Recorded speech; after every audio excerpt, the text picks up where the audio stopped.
Anytime, pwede kong balikan, pwede kong balikan yung mga messages nyo, pero as of now, ayoko munang magbasa kasi talagang sobrang sobrang ina-absorb na ng yung mga negative ko, yung mga system ko, negative ng mga kaya nga sabi ko sa inyo, hindi naman talaga ako yung tao na kung ano yung pangangailangan nyo, ako yung puntahan nyo, hindi. Katuwaan lang tong binibigay ko, katuwaan lang, parang bilang konsuelo lang sa mga tsaka wala akong budget na pamigay sa inyo mga anak, nagtatrabaho ako na sobra-sobra, nagpapakamatay ako dito, hindi ko pwedeng ipamigay ang pera ko.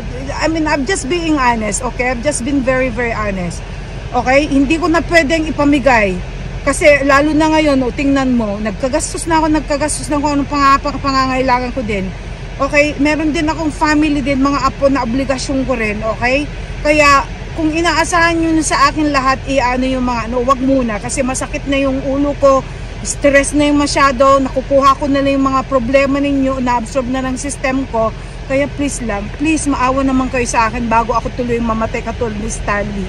Kasi ganyan nangyari sa kanya, depression noon. Inabsorb niya yung mga stress at lahat ng mga depression, okay? So ayoko, pareho kami ng sakit, kaya ayokong sumunod, okay? Ayoko.